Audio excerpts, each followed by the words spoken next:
a hostage swap is such a cowardly, dishonest fuck way to present this. God, I hate this subhuman fucking cockroach piece of shit. It's not a hostage swap. They want to take hostages that they captured in the process of committing war crimes. Is there even any value in watching this video? I wanted to talk about what is going on with Israel. It's kind of crazy. Obviously, like, the American reaction to students protesting against Israel has been insane. Somewhat expected, but still kind of insane. How aggro they are, how much they're flailing. Like, all you need to do is just go out there and be a voice, and people still lose their minds. They're like, this is unhinged. Like, we have to kill you. We have to arrest you. We have to do everything we can. Having said that, Israel is also being Wait, how many protesters have been killed so far? What? unimaginably unhinged simultaneously. Just doing Israel. There's been a ceasefire negotiation process with a lot of back and forth for some time now. Israel is the party that has been ruining the ceasefire terms. I know that it takes two to tango, but for the most part, I would say that Hamas's conditions have been endlessly reasonable. Israel... We did a huge terrorist attack. We've got a bunch of hostages. We want you to release every single prisoner you've ever captured of ours, even if you've convicted of them of like murder and shit. You need to release all of them, and then we'll give you back the bodies of like the hostages that we have left. And then also 10-year ceasefire. So reasonable. Endlessly reasonable. This is retarded. Why am I even wasting my time? Israel's reaction has been anything but. Now, of course, if you look at the American news coverage, the Western media's coverage on the issue, you would basically come up with an entirely different, perhaps the exact opposite of what is the truth. So basically, what I'm trying to say is the media is presenting what is actually happening, looking at what is actually happening, and just presenting the exact opposite. The exact opposite. The thing is, like, the final stage of this ceasefire agreement... Can you give us an example? Can he read an article that he thinks is misreporting this, or he's giving a bad take on this? I would be so curious. Has Hasan ever read a full news article on stream before? Does he do that? I'd be curious to actually see that happen.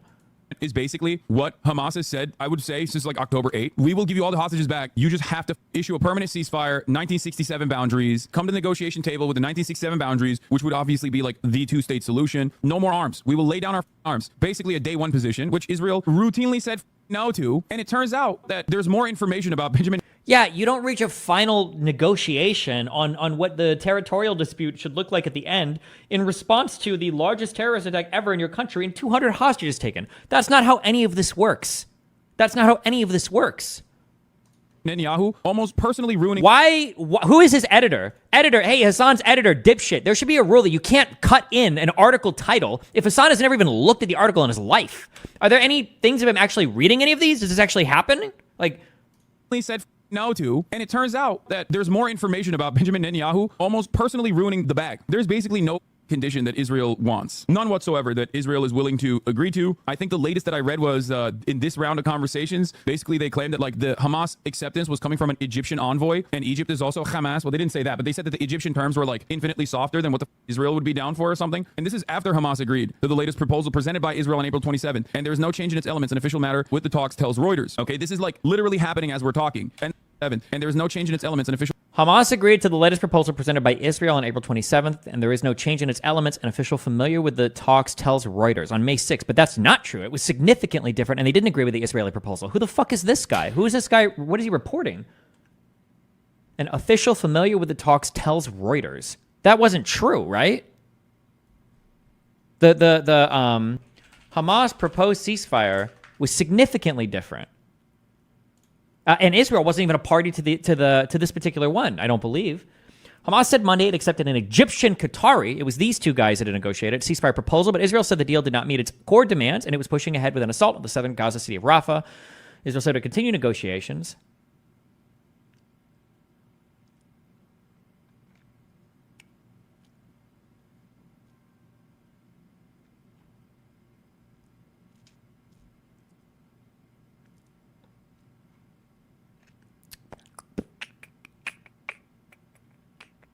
Okay, I don't know who this guy is on Twitter, but okay. Matter with the talks tells Reuters. Okay, this is like literally happening as we're talking. And the only thing that I've seen from Israel is that although it is their proposal, they no longer actually feel comfortable with it. And give evidence of that. Can he source that? So Hamas, this is a big claim. Hamas is accepting Israel's proposal. So Israel proposed something, Hamas accepted, and then Israel said, no, fuck you. If that happened, you should have an article or something. You should have a strong source. That's a really strong claim. I haven't seen that reported anywhere else in the media. What is the source for that claim?